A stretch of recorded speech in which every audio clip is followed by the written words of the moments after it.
की गवर्नमेंट आई, इन्होंने इंडिया के साथ ताल्लुकात खराब किए। पिछले 30 सालों में इतने कश्मीर पे हमले हुए जो इमरान खान दौर में हुए। सही है। ये रिकॉर्ड के अंदर है। अच्छा, अब आज उन्होंने पाकिस्तान के अंदर वेलकम करने की कोशिश की है, इसमें कोई बुरी बात नहीं है। नहीं है, बहुत अच्छी बात है ये। चाहते हैं कि पाकिस्तान के अंदर में चोर हो। मैं ये समझता हूँ हाँ। कि अगर नवाज शरीफ के दौर पाकिस्तान से निकाला जाए, ये मेरा अपना स्टांस है, अगर जो तरकीब उसके नवाज शरीफ के दौर में हुई है वो अगर निकाला जाए, फॉर एग्जांपल अगर सिर्फ ये मोटरवेज अगर हटाए जाए तो पाकिस्तान के अंदर वो तरक्की के लिए क्या बचता है? कुछ भी नहीं बचता है। सही हो गया। हाँ, ये है कि हमारी जितनी भी जो मतलब पॉलिटिकल क़यादत है शुरू से लेके आज तक वो हमेशा कमज़ोर रही है। वो फैसले कोई और कर रहा होता है और मतलब जो है ना कि फ्रंट पे उनको लेकर आते हैं, बाकी मतलब बैक पे किसी और ने फैसले करने होते। मुल्कों के बीच ट्रेड बढ़ेगा, सही हो गया। ताल्लुकात बेहतर होंगे तो इसमें बेहतरी है, इसमें कोई बुराई नहीं। ठीक है। लेकिन इस मुल्क का सबसे बड़ा मसला ये है कि क्या? इस मुल्क में रिस्पॉन्सिबिलिटी किसी के पास है और अथॉरिटी किसी और के पास है।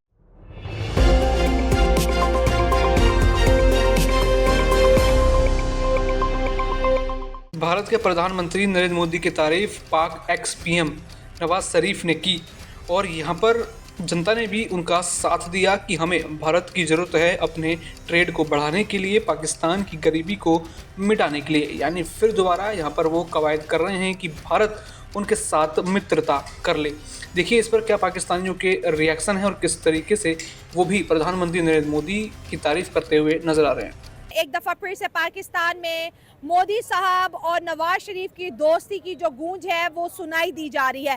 बरकत जो कि इंडिया की बहुत बड़ी जर्नलिस्ट है, वो पाकिस्तान के अंदर मौजूद थी और उनका इंटरव्यू होता है पाकिस्तान के फॉर्मर नवाज शरीफ साहब के साथ, जिनके भाई पाकिस्तान के करंट वजीर आजम भी हैं शहबाज शरीफ। उन्होंने बात की कि आप इंडिया के साथ कैसे ताल्लुकात चाहते हैं, तो नवाज शरीफ साहब का ये कहना था कि हम इंडिया के साथ बेहतरी चाहते हैं। मैं चाहता हूं कि मैं मोदी से जाके इंडिया में मिलूं, दोनों कंट्रीज के रिलेशनशिप में सुधार है। और साथ साथ उनका ये भी कहना था कि एससीओ में अगर मोदी साहब आते तो मैं खुद उन्हें रिसीव करने जाता। कहीं ना कहीं पर दोनों तरफ अगर देखा जाए तो कंट्रीज के अंदर एक दोस्ती की प्यारी सी खुशबू आती हुई महसूस हो रही है। दोनों जानिब जो है दोस्ती की बात कर रहे हैं। और अगर नवाज शरीफ की स्टेटमेंट की बात करें तो इंडिया मीडिया भी इनकी ये स्टेटमेंट को बहुत ज्यादा पॉजिटिव जो है कंसिडर कर रहा है कि अगर नवाज शरीफ साहब मोदी साहब से मिलना चाहते हैं तो हो सकता है दोनों कंट्रीज के बीच बायलैटरल टॉक्स का। मुल्कों के बीच ट्रेड बढ़ेगा, सही हो गया। ताल्लुकात बेहतर होंगे तो इसमें बेहतरी है, इसमें कोई बुराई नहीं। ठीक है। लेकिन इस मुल्क का सबसे बड़ा मसला ये है कि क्या? इस मुल्क में रिस्पॉन्सिबिलिटी किसी के पास है और अथॉरिटी किसी और के पास है। सही है। इस मुल्क में जो हमारी क़यादत है हाँ। वो इलेक्शन के थ्रू नहीं आई। अच्छा, वो एक रिग्ड इलेक्शन के थ्रू हमारे नुमाइंदे आए। मैंडेट आप मैं कह रहे मैंडेट नहीं बिल्कुल। मिला जिसको दिया। ठीक हो। असेंबलियों में जो लोग बैठे हैं उनके ठीक। पास कोई अथॉरिटी नहीं है। अच्छा, ठीक है, उनको सिर्फ रिस्पॉन्सिबिलिटी दी गई है। सही है। बैक चैनल पे कोई और लोग इस मुल्क को लीड कर रहे हैं। ठीक है। इस मुल्क में एक एलीट कैप्चर है, सही है। उसको हमारी मिलिट्री एस्टेब्लिशमेंट लीड कर रही है। अच्छा, तो सारे मुल्क के फैसले हमारी मिलिट्री एस्टेब्लिशमेंट कर रही है। सही है। सामने अवाम के नुमाइंदों को खड़ा किया गया, सारा कुछ उन पे इल्जाम धरा गया। सही इस है। मुल्क का हल रेवोल्यूशन है। हाँ, देखें, एक रेवोल्यूशन आएगा जिसमें सारे लोगों की पार्टिसिपेशन लाजमी होगी। ठीक है। अभी भी रेवोल्यूशन चाहिए। 1947 में भी दो कौमी नजरिया एक हिसाब का रेवोल्यूशन ही था कि जो है हम इकट्ठे नहीं रह सकते। फिर 1971 की रेवोल्यूशन ऐसी आई कि पाकिस्तान का एक हिस्सा हमसे चला गया, ठीक हो गया।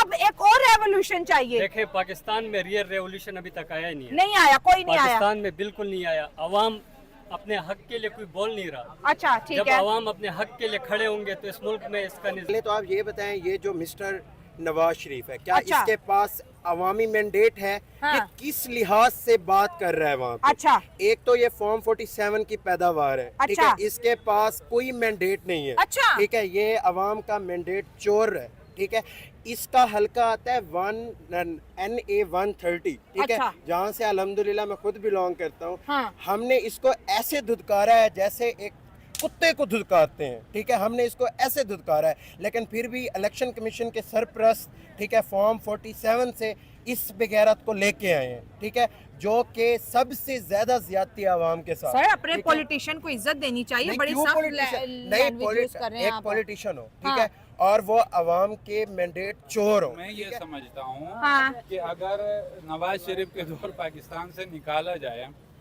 ये मेरा अपना स्टांस है, अगर जो तरकीब उसके नवाज शरीफ के दौर में हुई है वो अगर निकाला जाए, फॉर एग्जांपल अगर सिर्फ ये मोटरवेज अगर हटाए जाए तो पाकिस्तान के अंदर वो तरक्की के लिए क्या बचता है? कुछ भी नहीं बचता है। सही हो गया। हाँ, ये है कि हमारी जितनी भी जो मतलब पॉलिटिकल क़यादत है शुरू से लेके आज तक वो हमेशा कमज़ोर रही है। वो फैसले कोई और कर रहा होता है और मतलब जो है ना कि फ्रंट पे उनको लेकर आते हैं, बाकी मतलब बैक पे किसी और ने फैसले करने होते हैं। अगर उसकी मतलब एक आप एग्जाम्पल नहीं तो अब अगर आपने कहा बैक पे की और फैसले करते हैं, अगर नवाज शरीफ साहब ने ये बात बोली है इंडिया को लेके तो मतलब ऑर्डर पीछे से आए हैं कि ताल्लुकात अब अच्छे कर लो। जाहिर सी बात है कि जब तक मतलब वो जो बैक के फैसले हैं वो फैसला जब तक वहाँ से फैसला नहीं आएगा। नवाज शरीफ ने आज तक अगर 3 दफ़ा इक़्तिदार में आया है तो आज तक मतलब वो इक़्तिदार में आते हुए उन्होंने किसी न किसी के मतलब जो है ना कि सहारे आए हुए हैं। वो अच्छा। खुद से आज तक मतलब अच्छा। कोई इलेक्टेड होकर कोई भी नहीं आया, इंक्लूडिंग इमरान खान। 2018 के इलेक्शन था, वो जितना भी आप उसकी मतलब बैक में जाकर आप एक एनालाइज करते हो तो आपको इस चीज़ का बिल्कुल वाज़ेह पता चल जाता है। 2013 का जो इलेक्शन था, 2013 के इलेक्शन के अंदर एक पॉपुलरिटी थी इमरान खान की, उसमें नवाज शरीफ को लेकर आए थे। इसी तरीके से 2018 में फिर मतलब इमरान खान को ये लेकर आए। पैसेंजर बस है जिसमें हमारे वज़ीर आज़म आते मतलब जाते यही तो इशू है आपके 90 मतलब तो फिर 199 ठीक में हो गया ना, आपस ही पर्चियां पाके पोगलिया करन। आप हैं? 199 में जब आपका कारगिल वॉर होता है हाँ। तो उस वॉर के अंदर भी मतलब 5 जर्नलों का फैसला होता है। और 5 नवाज शरीफ साहब को पता ही नहीं होता। पता नहीं होता है कि वो फिर एंड में आकर इधर आके वाजपेयी से वो सारे अपने मामलात के डील करते हैं कि यार हम लोगों का नवाज शरीफ ताल्लुकात साहब बहाल देखिए होगा, मेरी बात हमसे सुने, गलती होगी, ये सारी मैं चीजें होती है। ऑन रिकॉर्ड कह रही हूँ, नवाज शरीफ साहब ने हमेशा पड़ोसियों से ताल्लुकात अच्छे रखने की कोशिश कोशिश। की है। वाजपेयी साहब आए, समझौता ट्रेन चलते हैं कि दोनों पाकिस्तानी डेली इंडियन और पाकिस्तानी आ जा सकते हैं, ट्रेड कर सकते हैं, बड़ी मार्केट है, लेकिन कारगिल कर दिया। नवाज शरीफ साहब कहते मुझे पता ही नहीं, मैं और तो फिर वाजपेयी साहब मजे के की साथ बात मुआहदे वज़ीर आज़म की क्या औकात क्या है? हैं।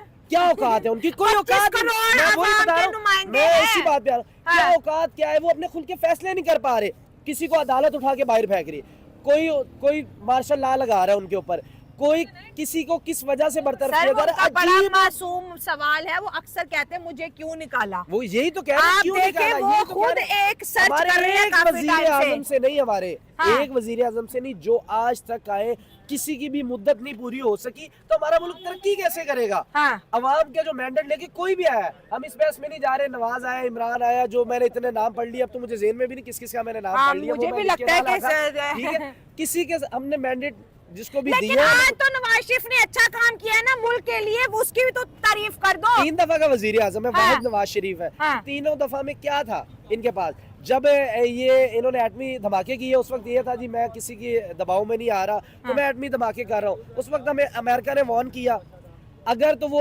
क्रेडिट लेना चाहे तो एस्टेब्लिशमेंट आगे आ जाती। वो कहते नहीं भाई ये तो कर ही नहीं रहा था, हमने कर रहे। अगर एस्टेब्लिशमेंट को कहा जाए भाई उस वक्त अमेरिका इतना पैसा दे रहा तो आप एटमी धमाके ना करते तो रुक जाते, वो कहते जी हमारे वजीर आजम का ये इख्तियार था। नहीं, यानी पहले कि जहाँ- एटमी धमाके, मेरी बात सुने, पहले एटमी धमाके इंडिया ने किए थे और फिर जब इंडिया ने किए थे तो उस वक्त नवाज शरीफ साहब थे, फिर हमने भी किए, ठीक हो गया चाकी के मुकाम पे। अच्छा मेरी बात सुन ले, अब बात ये हो रही है कि एससीओ हमने करवा दिया, दुनिया की लीडरशिप आई, बड़ी खुश होके गई और शुक्र है कोई दहशतगर्दी का हमला नहीं हुआ। 10,000 आर्मी इस्लामाबाद और इस्लामाबाद के खुद के लोगों को हमने घर के अंदर बंद कर दिया था। वैसे ये बहुत बड़ा फेलियर है। लेकिन देखें, नवाज शरीफ साहब पाकिस्तानी सहाफियों से नहीं मिलते, वो आज इंडिया के सहाफी बरकत दत्ता से मिले और कहा कि मोदी साहब का वेलकम भी करना चाहते थे, उनसे मिलना भी चाहते थे। अगर एक लीडर आपको दुनिया की बड़ी इकोनॉमी के अंदर एंटर करवा रहा है तो इसमें गलत क्या है? देखिए आपकी बात पे मैं अग्री नहीं करता कि नवाज शरीफ इंडियन को मिल रहा है और पाकिस्तान को नहीं मिल रहा। ये आपका अल्फाज गलत है। मैं नहीं, उसको दुरुस्त कर सहाफियों दे- से नहीं मैं मिल रहे, मैं हाँ। कह रहा हूँ उसको दुरुस्त कर देता हूँ। हमारे पाकिस्तानी सहाफी नहीं नवाज शरीफ से मिलना चाह रहे भाई, अच्छा। नहीं मिलना चाह रहे। उसकी रीजन क्या है? हाँ। इनका किसी ना किसी चैनल के साथ कोई ना कोई पंगा पड़ा रहता है, कभी इनका दुनिया के साथ आ जाता है, कभी इनका अभी देखे हमारी रिसेंट अभी हमारी वजीर आला मरियम नवाज साहिबा ने ARY का माइक उठा के नीचे रख दिया। हाँ। यानी कि क्या सहाफियों को आप क्या पैगाम दे रहे? यानी कि जो आपकी मर्जी से सहाफत करे वो ठीक है, जो आपके खिलाफ चले वो नहीं ठीक। हाँ। इनका ये ठीक है, देखिए जो भी सर, मैं मामला आपकी तरफ भी आऊंगी, जिनकी हाँ। जो भी मामलात है, हाँ। आप मीडिया को इक्वल लेके चले। अच्छा। इतनी बड़े आप ये छोटी छोटी चीजों को आप कमजर्फ अपना दिखा रहे हैं कि हम इतने कमजर्फ हैं कि हम मीडिया का माइक उठा के नीचे रख लिया। आया कि वो माइक नीचे चला गया, इसका मतलब क्या एयरवाई बंद हो गया? एयरवाई की बंदिश की इन्होंने, जियो भी किसी वक्त में बंद हो गया था, फिर आया। हमारे जो भी आते हैं ना, इंतकामी कार्रवाई के लिए आते हैं, कोई मुल्क के लिए नहीं तो आता। ये तो चाहे काफी वज़ीर टाइम से है आज़म, ना, हर एक उसको दूसरे ठीक के कैसे टांग होगा? के, हाँ। वो कैसे ठीक होगा? या तो फिर टर्की वाला निजाम ले आए, वो काफी लोग नहीं उस पर एग्री करेंगे, टर्की का निजाम समझ आ गया होगा मैं क्या कह रहा हूँ। हाँ। या तो फिर वो ले आए, या तो हमारे सियासतदानों को असेंबली में बिठाए, उनको उड़ा दे सबको, या फिर एस्टेब्लिशमेंट आगे आ जाए, या फिर जो अवामी नुमाइंदे उनको। के अंदर है कि हम यहूदियों के साथ तजारत कर सकते हैं। ठीक है, उनके साथ बैठ के मतलब खाना कि नहीं खा बिजनेस का रिलीजन से कोई ताल्लुक कोई नहीं है। ताल्लुक नहीं है। ओके, ठीक है। जब इंडिया के साथ 2013 से लेकर 2017 तक जो पाकिस्तान में महंगाई की शरह थी, जब इंडिया के साथ इंपोर्ट एक्सपोर्ट हो रही थी, ठीक है। कोई बंदा मुझे यहाँ पे बता दे कि उन 4-5 सालों के अंदर कोई ऐसी सब्जी नहीं थी जो 15 रुपए से महंगी हो। सच में सर, मुझे याद है, 10 रुपए 8 रुपए बिकती थी सब्जी। गवर्नमेंट आई, इन्होंने इंडिया के साथ ताल्लुकात खराब किए। पिछले 30 सालों में इतने कश्मीर पे हमले हुए जो इमरान खान दौर में हुए, सही है। ये रिपोर्ट के अंदर है। अच्छा, अब आज उन्होंने पाकिस्तान के अंदर वेलकम करने की कोशिश की है, इस पे कोई बुरी बात नहीं है। नहीं है, बहुत हम अच्छी आज बात है ये। चाहते हैं कि पाकिस्तान के अंदर महंगाई कम हो। अभी गवर्नमेंट को साल नहीं हुआ, ये लोग कहते हैं कि सब मिलके पार्टी चला रहे हैं, अभी एक साल होने ही लगा। 45% महंगाई से इस टाइम आपके पाकिस्तान के अल्हम्दुलिल्लाह 23% पे आ गई है। सर देखिए, अब कल हमारे वजीर आज़म शहबाज शरीफ साहब ने कहा है कि हम रूस के साथ पेट्रोल का मुआहदा करने जा रहे हैं। ठीक हो गया। खान साहब कहते थे जी मैं तो पेट्रोल के साथ मुआहदा करने जा रहा था, मेरी गवर्नमेंट करा दी। अब शहबाज शरीफ साहब की